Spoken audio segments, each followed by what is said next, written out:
हरे भरे धान के खेत और गन्ने के खेतों के बीच बसा हुआ था नंदपुर गांव। जिंदगी मौसम की रफ्तार से चलती थी, धूप और बारिश के हिसाब से। लेकिन इस खूबसूरत जगह के बाहरी इलाके में एक साया हमेशा मंडराता रहता था। एक टूटी फूटी हवेली जो कभी भव्य और आलीशान हुआ करती थी, अब एक भूले हुए अतीत की निशानी बनकर खड़ी थी। गांव वाले हवेली के बारे में धीमे स्वर में बात करते थे। वे अजीब घटनाओं और भयानक आवाजों के किस्से सुनाते थे जो उसके टूटे हुए गलियारों में गूंजती रहती थी। बच्चों को खंडहरों के पास न जाने की चेतावनी दी जाती थी, कहीं ऐसा न हो कि वे अंदर रहने वाली अशांत आत्माओं को परेशान कर दें।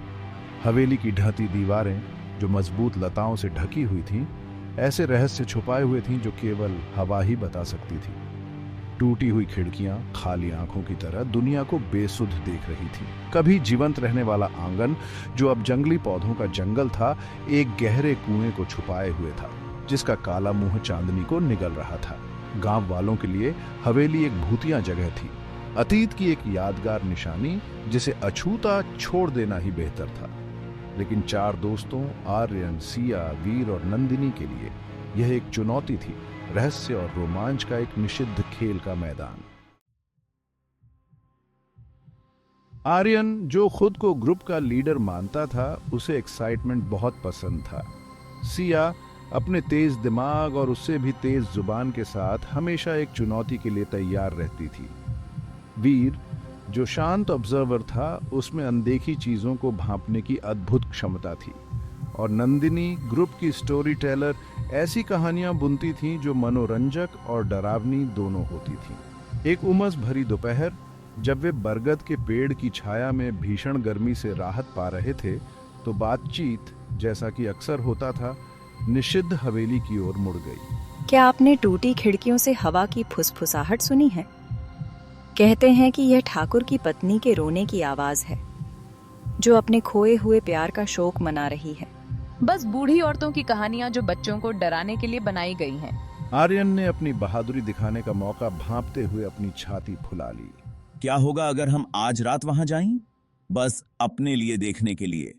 वीर, जो आमतौर पर सही सलाह देता था, ने उन सभी को चौंका दिया। मैं तैयार हूं। और इस तरह चुनौती स्वीकार कर ली गई। जैसे ही सूरज क्षितिज से नीचे डूबा, आसमान को नारंगी और लाल रंग में रंगते हुए चार दोस्त अपने डर का सामना करने और भूतिया हवेली के अंदर जाने के लिए तैयार हो गए। जैसे ही शाम ढली, गांव में लंबी भयानक परछाइयां पड़ने लगीं। चारों दोस्त गन्ने के खेत के किनारे इकट्ठा हुए। हवा में एक अजीब सी घबराहट फैली हुई थी, एक्साइटमेंट और डर का मिश्रण। आर्यन अपनी घबराहट को छिपाने के लिए दृढ़ था।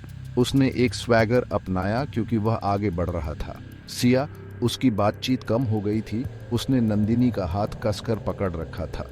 वीर अपनी इंद्रियों को अलर्ट पर रखते हुए अपने आसपास की जांच कर रहा था। उसकी निगाहें कुछ भी नहीं छूक रही थीं। वे हवेली के जितने करीब पहुंचते गए, माहौल उतना ही दमनकारी होता गया। हवा भारी हो गई, सड़ती हुई वनस्पति की गंध और कुछ प्राचीन और अशांत करने वाली गंध से भर गई। हवेली का कभी भव्य प्रवेश द्वार अब खंडहर में था। लकड़ी के नक्काशीदार दरवाजे सड़ती हुई लकड़ी के ढेर में तब्दील हो गए थे। जैसे ही उन्होंने दहलीज पार की, दोस्तों को एक अलग सी ठंडक महसूस हुई, जैसे कि वे एक अदृश्य सीमा पार करके किसी दूसरी दुनिया में चले गए हों। आंगन उगते चांद की भयानक चमक में नहाया हुआ था। परछाइयों और उगी हुई वनस्पतियों का जाल था। प्राचीन पेड़ों की गांठदार शाखाएं कंकाल की उंगलियों की तरह बाहर निकली हुई थीं। उनके पत्ते रात की हवा में भयानक रूप से सरसराहट कर रहे थे। हवेली की गिरफ्त में हर कदम के साथ उनकी इंद्रियां क्षय और त्याग के प्रमाण से प्रभावित होती थीं। रात की हवा में तैरती चमेली की मीठी सुगंध नमी और सड़न की व्यापक गंध को छिपाने के लिए बहुत कम थी। वे बर्बाद हो चुके हॉलवे से सावधानी से आगे बढ़े। उनके कदमों की आवाज खामोशी में गूंज रही थी। अनदेखी मकड़ियों द्वारा काटे गए मकड़ी के जाले उनके चेहरों से टकरा रहे थे और धूल उनके पैरों के चारों ओर घूम रही थी, जो वर्षों की नींद के बाद परेशान थी। वे जिस कमरे में दाखिल हुए, उसने जीते और खोए हुए जीवन की एक मौन कहानी बयां की। एक बच्चे का पालना एक कोने में पड़ा हुआ था, उसका पेंट फीका पड़ गया था। एक शिकार के दृश्य को दर्शाता हुआ एक कीड़ा लगा हुआ टेपेस्ट्री एक दीवार से अनिश्चित रूप से लटका हुआ था। उसके एक बार जीवंत रंग अब उम्र और उपेक्षा के साथ मौन हो गए थे। दालान के दूर छोर से अचानक सरसराहट की आवाज ने ग्रुप में डर की एक सनसनी भेज दी। आर्यन अपनी बहादुरी पल भर के लिए भूल गया, अपने साथ लाई गई टॉर्च के लिए लड़खड़ा गया। वहां कौन है? इसका एकमात्र उत्तर बाहर पत्तों की सरसराहट और उल्लू की दूर की आवाज थी। सिया, उसका दिल उसकी छाती में जोरों से धड़क रहा था, वीर के करीब चली गई, उसकी उपस्थिति में आराम की तलाश में। नंदिनी, उसकी कल्पना जंगली हो रही थी, फुसफुसाया, क्या आपको लगता है कि यह ठाकुर की पत्नी है? वीर, हमेशा की तरह व्यावहारिक, ने अपना सिर हिलाया। शायद कोई आवारा जानवर है।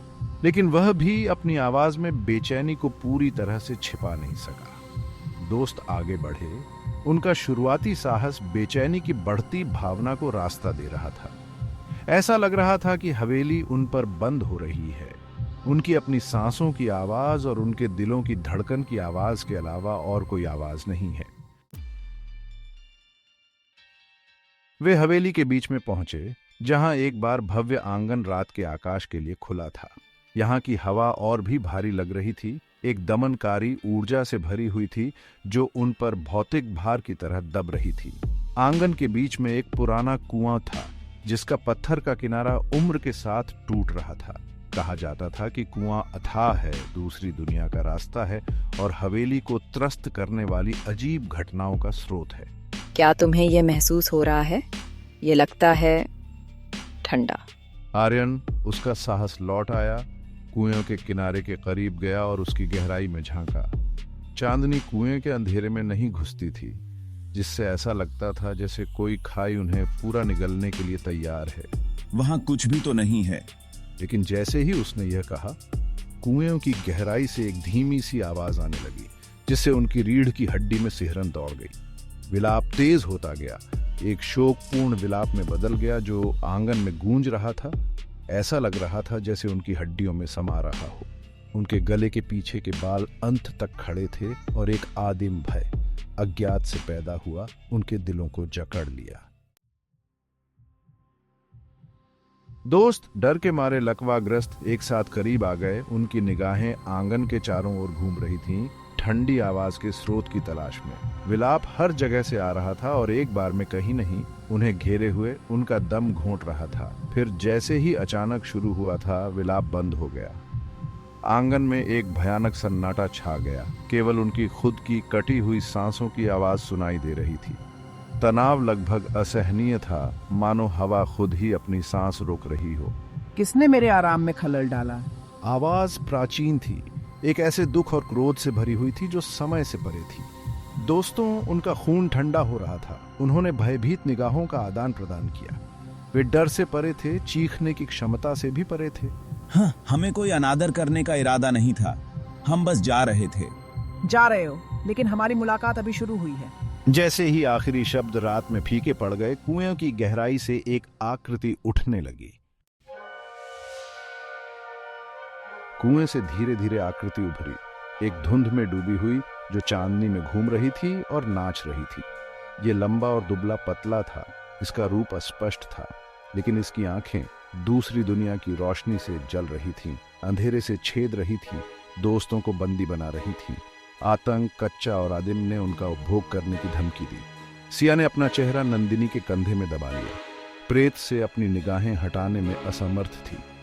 वीर, उसकी आंखें डर और मोह के मिश्रण से खुली हुई थीं, सहज रूप से आगे बढ़ी, खुद को आकृति और उसके दोस्तों के बीच रखा। मुझसे डरो मत, मुझे तुमसे कोई नुकसान नहीं है।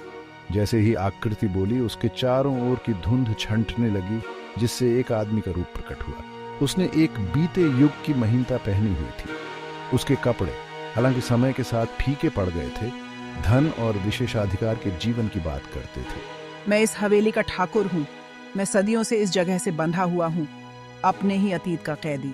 तब ठाकुर ने अपनी कहानी सुनानी शुरू की, प्यार, विश्वासघात और अंततः हत्या की एक दुखद कहानी। उसने अपनी खूबसूरत पत्नी रानी और उसके छोटे भाई विक्रम में पैदा की गई ईर्ष्या के बारे में बताया। लालच और वासना से प्रेरित होकर विक्रम ने ठाकुर की हत्या कर दी थी और रानी को अपराध के लिए दोषी ठहराया था। अपने झूठे आरोप का भार सहन करने में असमर्थ रानी ने खुद को कुएं में फेंक दिया था। न्याय के लिए उसकी चीखें सदियों से गूंज रही थी। ठाकुर, उसकी आत्मा हमेशा के लिए उसकी मृत्यु के स्थान से बंध गई। उसने असहाय होकर देखा क्योंकि उसकी प्यारी रानी का दुखद अंत हुआ था। ठाकुर की कहानी हवा में भारी लटकी हुई थी, दुख और निराशा का एक ठोस भार। दोस्त, उनका शुरुआती डर दया और जिम्मेदारी की एक अजीब सी भावना को रास्ता दे रहा था। ध्यान से सुन रहे थे। उनके दिल उसकी कहानी के भार से भारी थे। सदियों से मैं इन हॉलों में घूम रहा हूँ, शांति की तलाश में, न्याय की तलाश में। ठाकुर ने जारी रखा।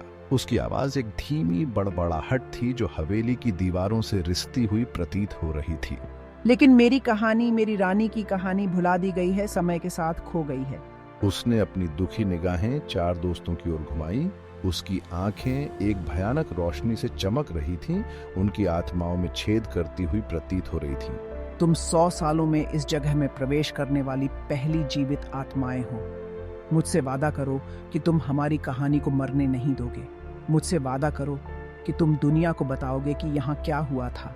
दोस्त, ठाकुर की दलील से अभिभूत कच्ची भावना से जो उनके वर्णक्रमीय रूप से निकलती थी, केवल उनके समझौते को ही स्वीकार कर सकती थी। वे उस पल में जानते थे कि वे किसी ऐसी चीज पर ठोकर मार चुके हैं जो गहन है, कुछ ऐसा जो जीवन और मृत्यु की सीमाओं को पार कर गया है।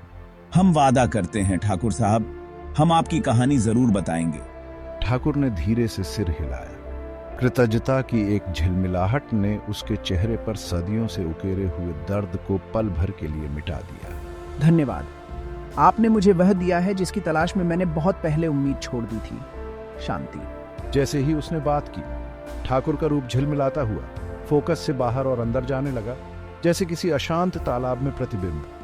दोस्त, उनकी निगाहें उसके लुप्त होते रूप पर टिकी हुई थीं, जानते थे कि ठाकुर के साथ, अतीत के साथ उनका सामना समाप्त हो रहा है। आंगन में एक नरम हवा चली, अपने साथ चमेली की गंध और उदासी की एक फीकी फुसफुसाहट लेकर आई। ठाकुर का रूप पूरी तरह से विलीन हो गया। दोस्तों को हवेली के भयानक सन्नाटे में अकेला छोड़ दिया।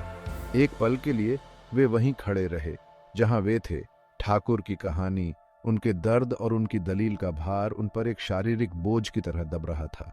हवेली अब डर का स्रोत नहीं है, अब दुख से भारी महसूस कर रही थी, एक ऐसे अतीत के भार से जिसने भुलाए जाने से इनकार कर दिया था। उसकी कहानी ये बहुत दुखद थी। नंदिनी की आंखें आंसुओं से भर गईं।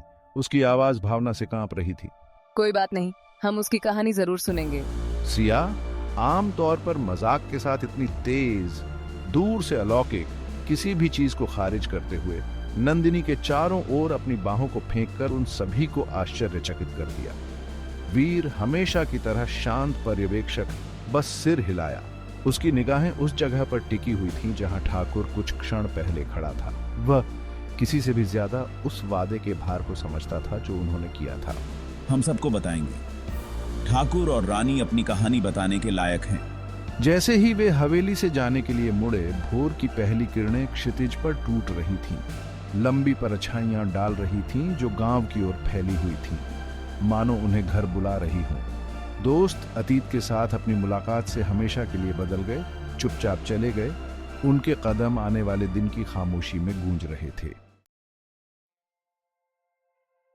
गांव वापस जाने का रास्ता छोटा और अंतहीन दोनों लग रहा था। रात की घटनाएं उनके मन में फिर से दौड़ गईं।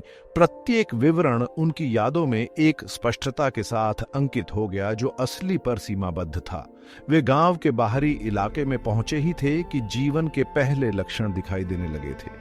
छतों से धुआं आलस से घुमड़ रहा था और सुबह की गतिविधियों की आवाजें पहले तो मौन रहीं, धीरे धीरे तेज होती गई, क्योंकि उन्होंने संकरी गलियों से होकर अपना रास्ता बनाया। जैसे ही वे चले, उन्होंने चर्चा की कि वे ठाकुर की कहानी कैसे बताएंगे। वे जानते थे कि कुछ ग्रामीण उन पर विश्वास नहीं करेंगे, उनकी कहानी को अति सक्रिय कल्पनाओं के प्रलाप के रूप में खारिज कर देंगे। लेकिन वे यह भी जानते थे कि कहानी को बताने की जरूरत है कि ठाकुर और रानी के लिए उनकी आवाजें सुनने लायक हैं। इतने सालों के बाद भी उन्होंने अपने परिवारों के साथ शुरुआत करने का फैसला किया, उन लोगों के साथ जो उन्हें सबसे अच्छी तरह से जानते थे और उनकी कहानी पर विश्वास करने की सबसे अधिक संभावना रखते थे। वे जानते थे कि यह आसान नहीं होगा, कि इस तरह के एक कष्टदायक अनुभव को शब्दों में बयां करना मुश्किल होगा, लेकिन वे ठाकुर से किए अपने वादे का सम्मान करने के लिए दृढ़ थे और इसलिए उन्होंने अपने परिवारों को इकट्ठा किया और घबराहट और दृढ़ संकल्प के मिश्रण के साथ उन्होंने प्रेतबाधित हवेली की कहानी, ठाकुर और उनकी रानी की कहानी और उन दुखद घटनाओं को साझा किया जिनके कारण उनका निधन हुआ था। उनके आश्चर्य के लिए उनके परिवारों ने ध्यान से सुना। उनका शुरुआती संदेह, चिंता और अंत में विश्वास को रास्ता दे रहा था। दोस्तों ने इतने दृढ़ विश्वास के साथ, इतनी कच्ची भावना के साथ बात की कि उनके शब्द उनके श्रोताओं के साथ गहराई से गूंज उठे। ठाकुर के साथ दोस्तों की मुलाकात की बात जंगल की आग की तरह पूरे गांव में फैल गई, हवा में एक लंबे समय से भूली हुई धुन की तरह। पहले तो फुसफुसाहट हुई, हाथों से ढकी बातचीत हुई और हवेली के खंडहरों की ओर भयभीत निगाहें डाली गईं। लेकिन जैसे जैसे दोस्त अपनी कहानी साझा करते रहे, साहस और करुणा के साथ फुसफुसाहट सहानुभूति के बड़बड़ाहट में बदल गई और डर ने साझा इतिहास की भावना को रास्ता दिया, एक ऐसे अतीत का जो दुखद होते हुए भी याद रखने लायक था। ठाकुर की दुर्दशा से प्रभावित होकर ग्रामीण उनकी और उनकी प्यारी रानी की स्मृति को सम्मानित करने के लिए एक साथ आए। उन्होंने उपेक्षित कुएं की सफाई की, सम्मान के प्रतीक के रूप में उसके चारों ओर फूल और धूप रखी। उन्होंने हवेली के चारों ओर ढहती दीवार का भी पुनर्निर्माण किया, इसे डर और भय के स्थान से स्मरण के स्थान में बदल दिया।